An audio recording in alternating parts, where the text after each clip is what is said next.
Well, the most important thing is self-esteem. The people that we read about, the people that we admire, the Elon Musks, the Steve Jobs, the Warren Buffetts, etc., all have one thing in common. They have extremely high self-esteem. Of course, you've heard me say this before, self-esteem is built the first 7 or 8 years of life. And unfortunately, we're with our parents the first 7 or 8 years of life. Ergo, we don't have too much high self-esteem. But to build high self-esteem, and the way you build high self-esteem, if you're 25, 35, or 45, is to be around, surround yourself with other people that have high self-esteem. Show me your friends and I'll show you your future. And so you can reverse your childhood by who you associate with. How do you do that? Well, you find people that are where you want to be, but they're already there. You're 22 years old, you're 32, you're 41 years old, and there's a guy or a gal who's 45 years old who is where you want to be. They've accomplished a lot of things. If you're into, they're saving the world, they're using their money for good causes, go associate with those people, be around those people. And they're easy to find, but they're not going to knock on your door. They're not going to come to your apartment or your flat and ask you, oh, can I help you? And the best tool I've ever seen, it's like it was designed for this, is LinkedIn. It's the best social media tool for what we're discussing. And you can find these people. Now just remember, everybody that's on LinkedIn, all the, 20 million or whatever people that are on LinkedIn are all there for one reason. They're there because they want to do business, they want to meet people. Unlike some of the other social medias like Facebook or Twitter. But I mean, LinkedIn, they're there for a common purpose. They have a common bond. They have a common goal.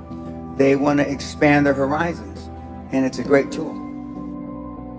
I had self-esteem. I didn't know till I got grown up and was an adult that everybody didn't have self-esteem. I didn't understand that. I didn't realize that everybody didn't have self-confidence. I didn't realize that everybody didn't have self-worth.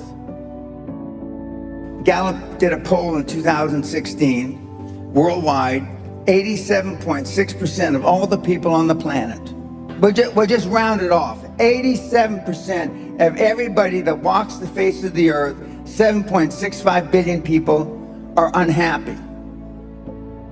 The high-performance people, the one thing that they all have in common is they're hungry. Hungry for a better life. Hungry for change. Hungry for the tough love their parents didn't give them. So is that what it needs? You have to be hungry, you need to feel the pain. Growth only comes through pain. No pain, no gain. It's the same in life.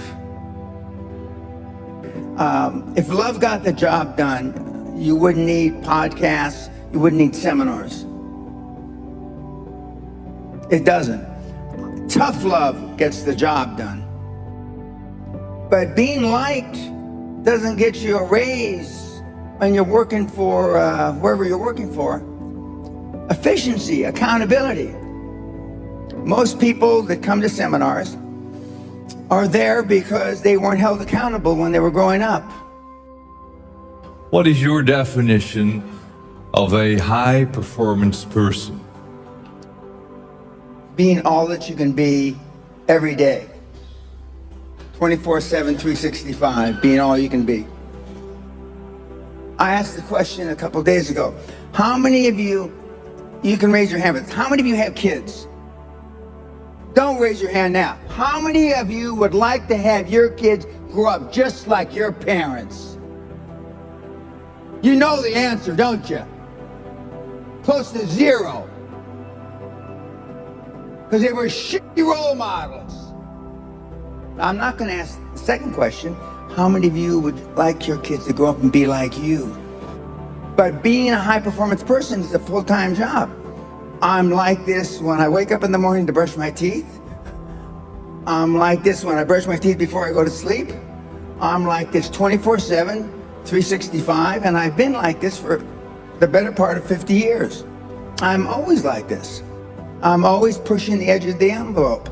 But the sun is going to gobble up the earth in about between 7 and 11 billion years. Although I'm planning on living a long time, I'm not going to live quite that long. But I just work hard. I don't know any other thing than hard work. And hard work is out of favor now. It just is. But I'm a dying breed. I'm a Neanderthal. I understand that. I'm sad to say that because I know it's a sad commentary for the human race. Because you're not willing to make any sacrifices to be high performance. I still work 50, 60, I don't consider it work. I still work 50, 60 hours a week. And I haven't had to work in 35 years. So the bottom line, you're not willing to do anything. You're not willing to sacrifice anything to be a high performance person. It sounds strange in hindsight. I found making $450 million easy. Easy. And I wanted to do something more with my life. And so when I got into the financial coaching, I wanted to change the fabric of financial coaching, which I have. And I wanted to be known as and now that's what they call me, the greatest of all time. But this was just me flapping my mouth 25 years ago. Now I am the greatest of all time, vis-a-vis creating wealth through people like yourselves. And I wanted to leave that legacy. And I wanted people like, I'm from the barrio, I'm a real rough background, been in jail 5 times, did a lot of ugly things. But I'm glad it happened to me because I know what the other side, like some of you have never been kicked in the teeth. I know what it is to be kicked in the teeth and my teeth be on the pavement. I know what that feels like. I know the humiliation. Forget the pain, you get over the pain. I wanted the poor kids to understand that they had a methodology. There was a methodology used by one of them that was once poor and got in a lot of trouble. You can do it if you want to do it bad enough. The operative part of that little description is if you want it bad enough. Muhammad Ali, arguably one of the greatest fighters I've ever, he was talking shit since he's 14, 15 years old, I'm the greatest. Before he ever had a professional fight. My father said, if you've got something in your mind, it should come out of your lips. The squeaky wheel gets the grease. And you've been taught all your life not to ask. You've been trained, keep your head down, don't embarrass yourself, don't embarrass the family. Don't say things that may not happen. And I do just the opposite. I tell you to set goals beyond your lifetime. I tell you to set goals as soon as humanly possible.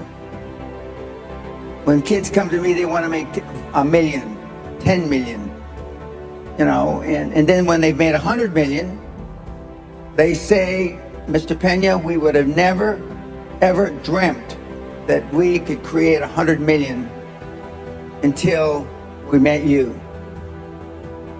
You will never exceed your highest expectation. You will never exceed your highest, craziest thought. Never.